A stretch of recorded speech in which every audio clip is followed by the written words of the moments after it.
বন্ধুরা, আজকে তোমাদের সামনে একটা খুব ইম্পর্টেন্ট টপিক নিয়ে কিন্তু আমরা আলোচনা করব।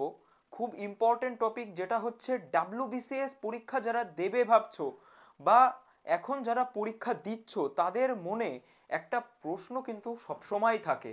সেটা হচ্ছে যে ডাব্লিউবিসিএস এ আমরা কোন অপশনাল চুজ করলে সেটা নাম্বার ভালো আসবে, অর্থাৎ ডাব্লিউবিসিএস এ হাই স্কোরিং অপশনাল কোনটা। তো এই টপিকটা নিয়ে কিন্তু আজকে আমরা একটু আলোচনা করব।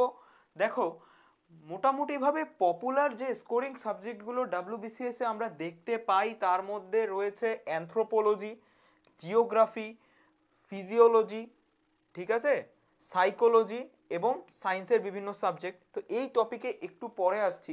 আগে আমরা দেখব আমরা কিভাবে অপশনাল সাবজেক্টটা কিন্তু চয়েস করব, ঠিক আছে। তার জন্য আমাদের কি কি মাথায় রাখা উচিত এবং অপশনাল সাবজেক্ট চয়েসের ক্ষেত্রে আমাদের কি কি করা উচিত এবং কি কি করা উচিত না, এটা আমরা কিন্তু একটু দেখব। চলো।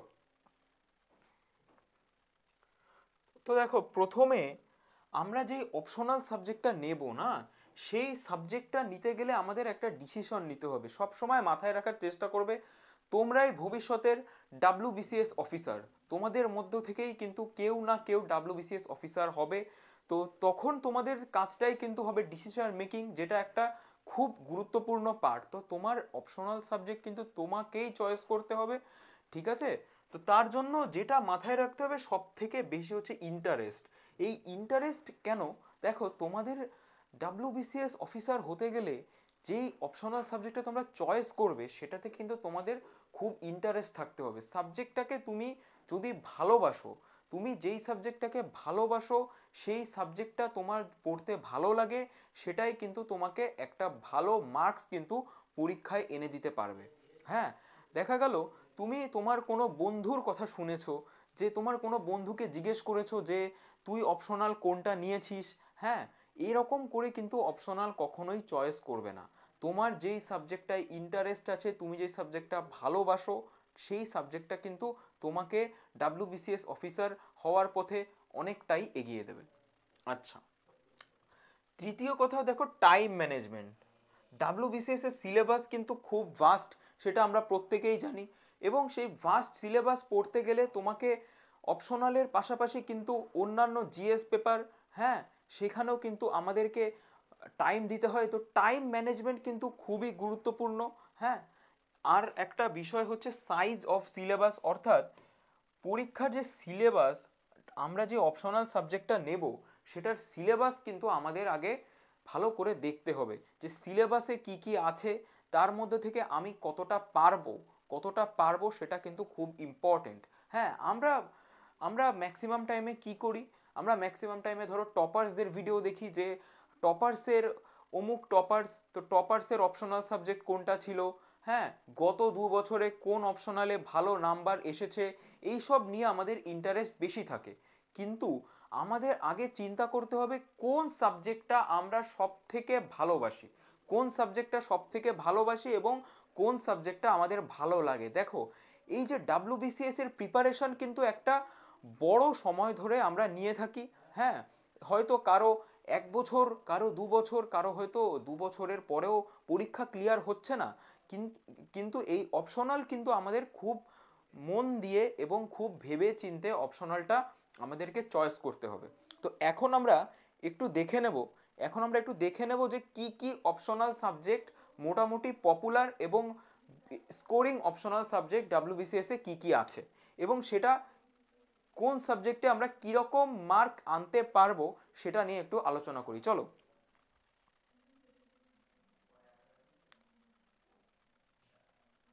আচ্ছা, তো মোটামুটি আমরা যদি দেখি highest scoring optional for WBCS, যেটা কিন্তু গ্রুপ এ এবং গ্রুপ বি, অর্থাৎ গ্রুপ এ এবং গ্রুপ বি কোয়ালিফাই করতে গেলে কিন্তু তোমাদের অপশনাল সাবজেক্টে পাস করতেই হবে। 200 200 400 মার্কস, অর্থাৎ দুটো পেপার কিন্তু অপশনালে থাকছে।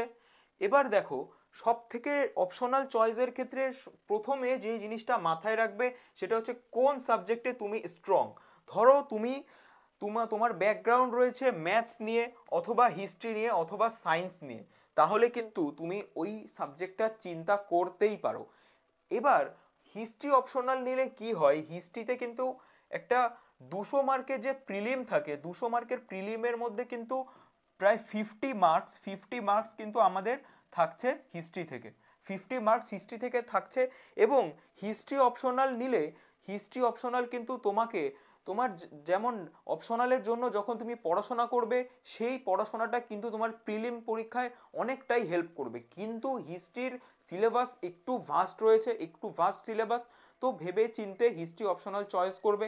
আদারওয়াইজ দেখা গেল তুমি ম্যাথ ব্যাকগ্রাউন্ড থেকে এসেছো, তুমি সায়েন্স ব্যাকগ্রাউন্ড থেকে এসেছো, তোমার হয়তো সায়েন্স ব্যাকগ্রাউন্ড বলতে তোমার হয়তো এর আগে হয়তো তোমার কেমিস্ট্রি নিয়ে পড়াশোনা করেছো, ফিজিক্স নিয়ে পড়াশোনা করেছো, তাহলে আমার যেটা তোমাদেরকে সাজেশন দেওয়ার থাকবে, তাহলে তোমার দ্বিতীয় কোনো দিকে কিন্তু তাকানোর প্রয়োজন নেই, তোমরা স্ট্রংগেস্ট সাবজেক্ট কিন্তু চয়েস করবে। আচ্ছা, আর যেগুলো পপুলার হচ্ছে, ধরো তুমি সাবজেক্টটা নিতে ভয় পাচ্ছ, বা তোমার মনে হচ্ছে যে এত বড় একটা পরীক্ষা আমি দিতে যাচ্ছি, হ্যাঁ আমি হয়তো কলেজ লেভেলে খুব ভালো করে এই সাবজেক্টটা আমার আয়ত্তে নেই, সেই ক্ষেত্রে তোমার জন্য কিন্তু আরও কিছু অপশনাল সাবজেক্ট থাকছে, যেগুলো তোমাদেরকে কিন্তু বেশ ভালো মার্কস কিন্তু পরীক্ষায় এনে দেবে। তার মধ্যে দেখো অ্যানথ্রোপোলজি খুবই পপুলার একটা অপশনাল সাবজেক্ট হতে পারে। হ্যাঁ, তারপর রয়েছে ধরো জিওগ্রাফিতে ধরো তুমি একটু ছবি আঁকতে ভালোবাসো, জিওগ্রাফিতে ছবি আঁকা খুব ইম্পর্টেন্ট। তুমি হয়তো, আমরা কিন্তু স্কুল লেভেলে জিওগ্রাফি পড়ে এসেছি এবং প্রত্যেকেই জানি। এবং আমার একটা সাজেশন তোমাদের এর মধ্যে থাকবে, তুমি যে অপশনাল সাবজেক্টটা চয়েস করবে তার জন্য একটু এনসিইআরটি আগে পড়ে নেবে। এনসিইআরটি পড়লে এবার মোটামুটি তোমার সাবজেক্টটার উপর একটা বেস এসে গেল, তুমি বিষয়টাকে বুঝলে, তারপরেই তুমি কিন্তু চয়েস করবে। তারপরে দেখো হতে পারে সেটা ফিজিওলজি বা সাইকোলজি, যে কোনো সাবজেক্টই কিন্তু তুমি নিতে পারো। এর মধ্যে প্রত্যেকটা সাবজেক্টই কিন্তু স্কোরিং, কিন্তু ওই যে বললাম যে কারো থেকে তুমি সাজেশন ওইভাবে নিতে যাবে না। তোমার বন্ধু হয়তো নিয়েছিল কোনো একটা অপশনাল, সে তোমাকে বলবে যে এটা নে, এটা স্কোরিং, ওটা স্কোরিং, এইসব কথায় কান না দিয়ে নিজের ওপর ফোকাস করবে, নিজের মনের প্রতি বিশ্বাস রাখবে যে আমি এই সাবজেক্টটাকে ভালোবাসি, এই সাবজেক্টটাই কিন্তু আমার 400 মার্কস, যেটা আমাকে কিন্তু WBCS অফিসার বানানোর পথে অনেকটাই এগিয়ে দেবে। দেখো, যারা ভাবছো যে গ্রুপ এ এবং বি সার্ভিসের জন্য পরীক্ষা দেবে, তাদের জন্য তো 400 মার্কস ভেরি ভেরি ইম্পর্টেন্ট। কারণ আমার অন্তত মনে হয় যে এই 400 মার্কস কিন্তু খুব ইম্পর্টেন্ট, তারপরেই তোমাদের এসে যায় MCQ এর পেপার এবং ডেসক্রিপটিভের পেপার। তাহলে একটা অপশনাল সাবজেক্ট কিন্তু খুব ভেবে চিনতে বুঝে কিন্তু আমাদের বিষয়টাকে চুজ করতে হবে। ঠিক আছে, তাহলে আমাদের চ্যানেলটাকে তোমরা লাইক করে দেবে, কমেন্ট করে দেবে এবং সাবস্ক্রাইব করে দেবে, চ্যানেলটাকে একটু সাবস্ক্রাইব করে দেবে। আচ্ছা, আর আমাদের কিন্তু টেলিগ্রাম চ্যানেল চলে এসছে বন্ড স্টাডি নামে, ফেসবুক পেজ চলে এসছে বন্ড স্টাডি নামে, তোমরা প্রত্যেকেই কিন্তু সেখানে ফলো করবে। ডেইলি কারেন্ট অ্যাফেয়ার্স এবং প্রতিদিনই নতুন নতুন নানান কন্টেন্ট কিন্তু আমাদের চ্যানেলে আসতেই আছে। তাহলে সবাই ভালো থাকবে।